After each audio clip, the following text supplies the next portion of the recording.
السلام عليكم ورحمة الله وبركاته.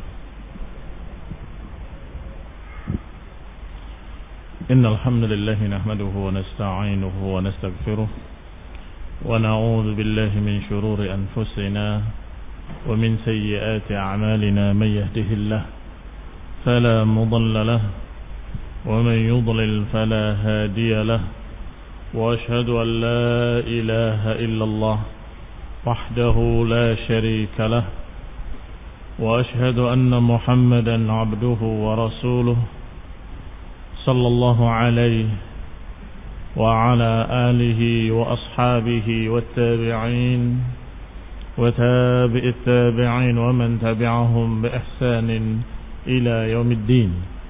يا أيها الذين آمنوا اتقوا الله حق تقاته ولا تموتن إلا وأنتم مسلمون.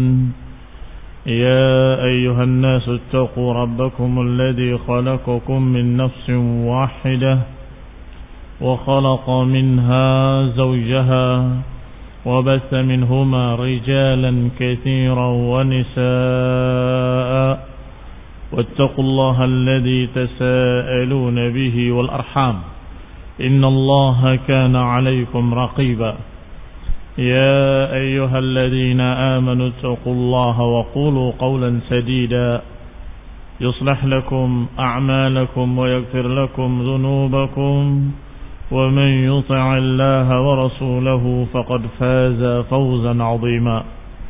أما بعد، فإن خير الحديث كتاب الله، وخير الهدي هدي محمد صلى الله عليه وعلى آله وسلم، وشر الأمور محدثاتها، فإن كل محدثة بدعة وكل بدعة ضلالة وكل ضلالة في النار. Ikhwani fi din, a'azzakumullah, kaum muslimin yang saya hormati. Kemarin kita bahas ayat Allah Subhanahu wa taala, wa minan nasi man yaqulu amanna billahi wa bil yawmil akhir wa hum la yu'minun yukhadi'una Allah wal ladzina amanu wa ma yakhda'una illa anfusahum. Di antara manusia ada orang-orang yang berkata, kami beriman kepada Allah dan kami beriman kepada hari akhir. Wa ma hum bimu'minin, padahal mereka bukan orang-orang beriman. Mereka ingin menipu Allah dan ingin menipu kaum mukminin, padahal mereka tidak menipu kecuali diri mereka sendiri.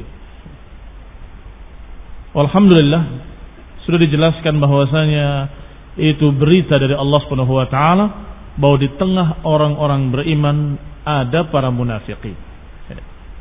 Saya ingatkan faedah-faedah yang lalu bahwa di tengah-tengah orang beriman ada orang-orang yang sesungguhnya tidak beriman tetapi mengaku beriman, berbaris bersama orang-orang mukminin, wa ma hum bimu'minin, dan mengucapkan dengan kalimat yang sama, amanna, kami beriman, kami beriman. Tetapi alhamdulillah, dengan ayat ini Allah memberitahu bahwa di tengah-tengah orang-orang Islam, orang-orang yang beriman, ada para munafikin. Dan juga Allah tidak biarkan mereka dalam keadaan samar. Allah berikan ciri-cirinya, pembeda-pembedanya. Sebagaimana disebutkan dalam ayat, "Ma kana Allah liyadhara al-mu'minin ala ma antum alaih hatta yamizal khabitha minat tayyib." Allah enggak akan biarkan kalian dalam keadaan seperti kalian ini, tetapi Allah pasti akan bedakan, hatta yamiz, membedakan al-khabitha minat tayyib, akan dibedakan yang khabith, yang jelek dari yang tayyib. Maka Allah liyadhar al-mu'minina ala ma antum alaih. Allah enggak akan biarkan kalian orang beriman seperti apa adanya sekarang, enggak. Sampai Allah bedakan mana yang mukmin, mana yang munafik, mana yang khabith, mana yang tayyib. Dan ini barakallahu fikum rahmat Allah Subhanahu wa taala. Dengan apa pembedaannya? Dengan apa Allah Subhanahu wa taala membedakan al-khabitha min at-tayyib?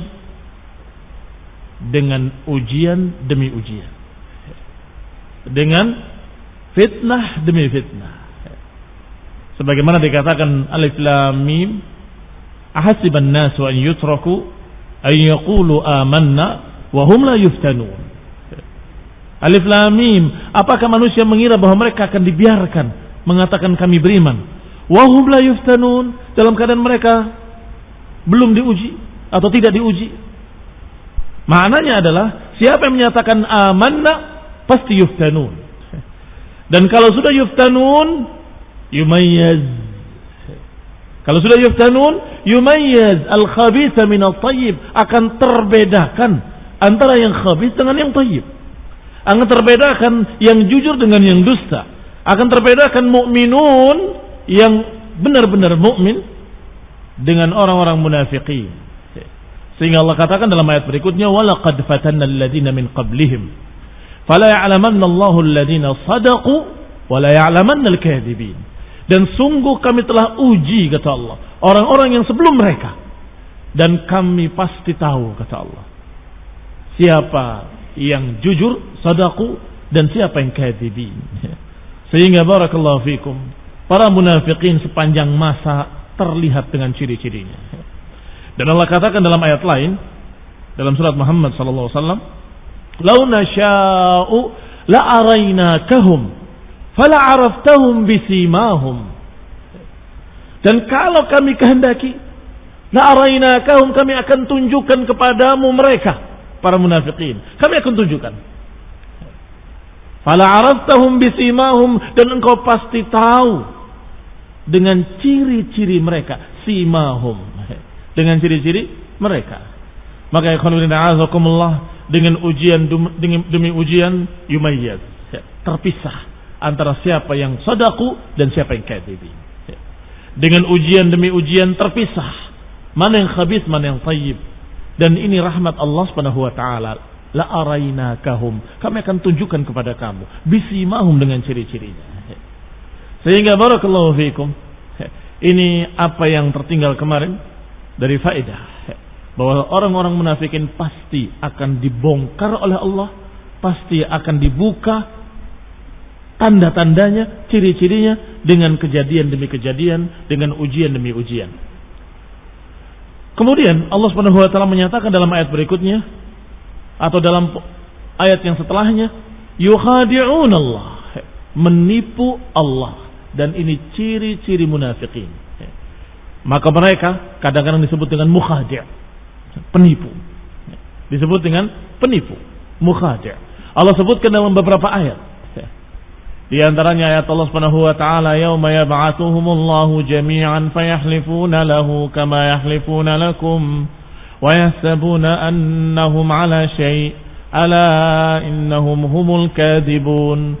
Kata Allah, ketika mereka dibangkitkan nanti, mereka akan bersumpah di hadapan Allah dengan sumpah palsu, sebagaimana mereka bersumpah di dunia dengan kedustaan. Yahsabuna annahum 'ala syai', mereka mengira bahwa mereka bisa untuk menipu Allah Subhanahu wa taala. Ala innahum humul kadhibun, ketahuilah mereka adalah orang-orang pendusta. Dan juga Allah Subhanahu wa taala menceritakan tentang mereka, para munafikin. Innal munafiqin yukhadi'un Allah wa huwa khadi'uhum. Sesungguhnya munafikin menipu Allah, padahal mereka menipu diri mereka sendiri. Dan sekian banyak ayat memberitakan bahwa mereka adalah para penipu, bahkan sampai di akhirat mereka masih berupaya untuk berdusta, masih berupaya untuk berbohong dengan sumpah, wallahi demikian, demi Allah aku demikian. Pada saat itu kalau ada yang berani berdusta, apalagi bersumpah dengan nama Allah dalam dusta, maka dipermalukan. Dengan apa dipermalukan? Yauma tashhad, ketika mempersaksikan lidah mereka, tangan mereka, wa arjuluhum, dan kaki-kaki mereka. Maka ketika mereka bersumpah dengan nama Allah, demi Allah aku begini, demi Allah begini, tangannya berbicara, kakinya berbicara. Maka mereka kebingungan, lima syahidtum alaina, kenapa kalian mempersaksikan diriku sendiri? Karena mereka menjawab, antakan Allah, antakan Allah. Allah yang menjadikan kami bisa bicara. Yang membuat seluruh makhluk yang berbicara bisa berbicara. Maka barakallahu fikum, Allah katakan fi qulubihim maradun, dalam hati mereka ada penyakit. Al-murad bil marad huna, yang dimaksudkan dengan penyakit, kata Syekh, kata muallif Abdurrahman As-Sa'di rahimahullah, yang dimaksud maradus syak wa syubuhat wa nifaq, yang dimaksud adalah penyakit syak, penyakit keraguan, penyakit syubuhat, penyakit kebimbangan atau pengkaburan-pengkaburan, penyakit nifaq, penyakit kemunafikan yang ada dalam hati. Dan itu diriwayatkan dari salaf, diriwayatkan diantaranya dari Ibnu Mas'ud radhiyallahu taala anhu, dan Ibnu Mas'ud menyatakan dari unasin min ashabi Rasulillah, dari sekian manusia, dari sahabat-sahabat Rasulullah SAW, mereka semua menyatakan fi qulubihim marad ay syak. Mereka semua berkata yang dimaksud dalam hati mereka ada penyakit adalah penyakit syak.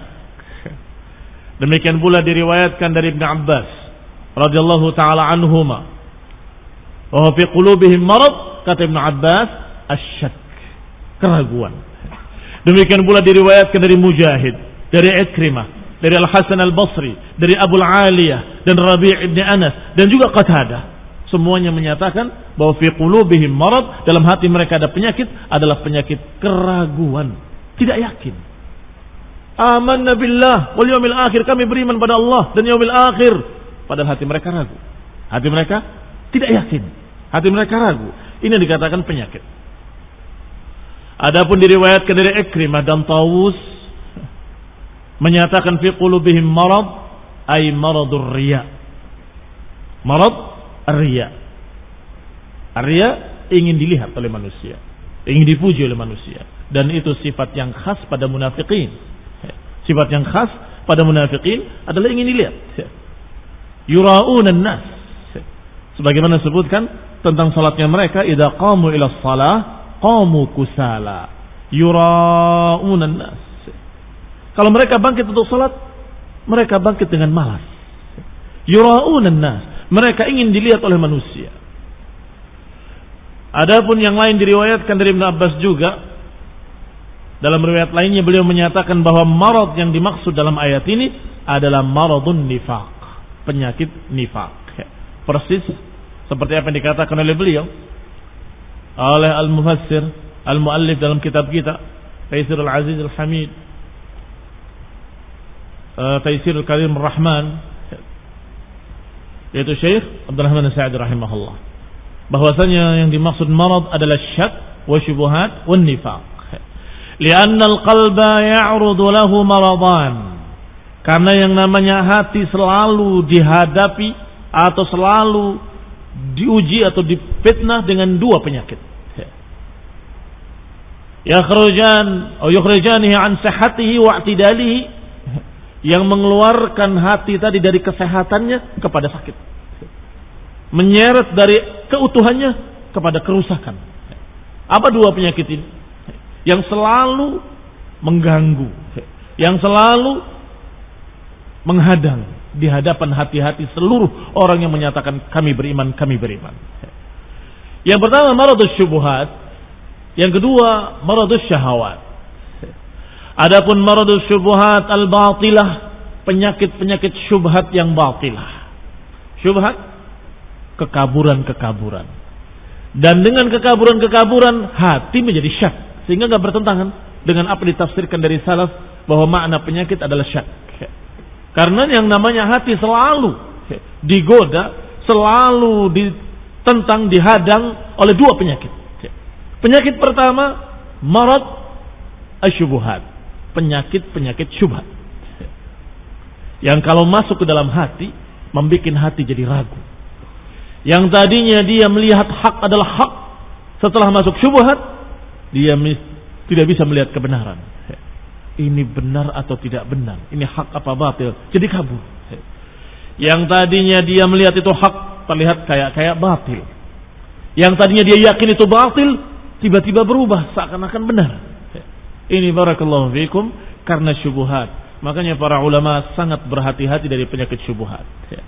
Penebarnya yang menyebarkan syubhat adalah ahlul dalal, ahlul bid'ah. Qala, yang kedua kata Syekh As-Sa'di rahimahullah, adalah maradus syahawat al-mardiyah, penyakit syahwat yang merusak. Penyakit syahwat adalah tarikan-tarikan syahwat, walaupun yakin ini benar dan yakin ini batil. Dia tahu dalil-dalilnya, dia mengerti ayat-ayatnya, mengerti hadis-hadisnya, ini hak, ini batil. Tetapi karena ada tarikan syahwat, ini memang hak, tapi kalau saya ikuti rugi saya akan diusir, saya akan begini, saya akan begitu, akan sengsara. Ini memang batil, tapi kalau nggak saya kerjakan kebatilan ini, saya nggak dapat untung. Maka dia tetap kerjakan yang batil, dan dia tinggalkan kebenaran. Yang dia tahu kalau ini hak, ini batil, tapi yang hak ditinggalkan, yang batil dikerjakan karena tarikan-tarikan syahwat. Lihat barakallahu fikum. Yang tadi terkaburkan antara hak dengan batil dengan syubhat-syubhat, dengan pengkaburan-pengkaburan dari ahli bid'ah, ahlul ahwa. Sedangkan yang kedua, dia masih melihat jelas, dia masih mengerti dengan jelas ini hak, ini batil, tetapi kalah dengan tarikan-tarikan syahwat. Maka kata Syekh rahimahullah, qala fal kufru wan nifaq wasyukuk wal bid'ah kulluha min maradis syubuhat. Maka kekafiran-kekafiran, kemunafikan-kemunafikan, keraguan-keraguan, kebid'ahan-kebid'ahan, itu semua bentuk-bentuk penyakit syubhat. Bentuk-bentuk penyakit syubhat, pengkaburan-pengkaburan. Fitnah-fitnah berupa syubhat. Kulluha min maradis syubhat. Sedangkan tarikan zina, fawahish, maksiat-maksiat, dosa-dosa, khamr, judi dan sejenisnya, qala min maradis syahawat, itu penyakit-penyakit syahwat. Penyakit-penyakit syahwat. Kama qala ta'ala, sebagaimana Allah Subhanahu wa taala berfirman, fayatma'al ladzi fi qalbihi marad. Perhatikan. Ayat ini berbicara tentang munafikin. Allah katakan dengan kalimat fi qulubihim marad. Dalam hati mereka ada penyakit. Penyakit apa tadi? Yang disebutkan oleh semua, hampir semua para ulama dari sahabat dan tabi'in. Penyakit syak. Jenis mana ini? Syubhat atau syahwat? Syubhat. Penyakit syubhat. Keraguan-keraguan. Ini penyakit syubhat. Tetapi dalam ayat lain, Allah perintahkan para wanita-wanita muslimah untuk jangan membaguskan ucapannya, membaguskan suaranya. Nanti akan tertarik orang-orang yang fi qulubihim marad, orang-orang yang dalam hatinya ada penyakit. Penyakit yang mana ini sekarang? Beda dengan yang tadi. Ini penyakit syahwat. Mereka-mereka yang memiliki penyakit syahwat mendengarkan suara wanita terfitnah. Ini suaranya begini. Bagaimana wajahnya? Bagaimana keadaannya? Duhai kiranya kalau itu adalah begini dan begitu. Barakallahu fiikum. Sama-sama Allah sebutkan dengan kalimat marad. Yang ini munafikin dikatakan fi qulubihim marad, sedangkan yang tadi kalau perempuan berbicara dengan suara yang dibagus-baguskan dalam telepon misalnya, dalam bertanya, walaupun di balik hijab, fayatma'al ladzi fi qalbihi marad. Kata Allah, akan kepingin, akan terfitnah orang yang di hatinya marad. Marad apa ini? Marad syahwat. Berarti beda. Ada dua marad. Maradus syubuhat dan marad asy-syahawat. Qala, dikatakan wahiyya syahwatuz zina, yaitu syahwat zina. Wal mu'afa man 'ufiya min hadainil maradain. Adapun orang yang selamat adalah orang yang selamat dari dua penyakit tersebut, yang syubhat dan juga yang syahwat. Fahasala lahul yaqin wal iman, maka didapatkan dalam hatinya keyakinan dan keimanan, dan juga mendapatkan as-sabr an kulli ma'siyah, keyakinannya, keimanannya karena tidak terfitnah syubhat. Keyakinan akan semakin kokoh kalau dia selamat dari penyakit-penyakit syubhat. Makanya hati-hati. Kita harus menjaga hati kita dari syubhat-syubhat. Jangan bergaul dengan ahlul bid'ah, ahlul ahwa. Pergaulan bebas dengan berbagai macam aliran-aliran sesat ini akan membawa penyimpangan-penyimpangan dan akan membawa penyakit-penyakit dalam hati, yaitu penyakit syubhat. Adapun jika selamat dari penyakit-penyakit syubhat, maka iman akan kokoh, keyakinan akan kokoh.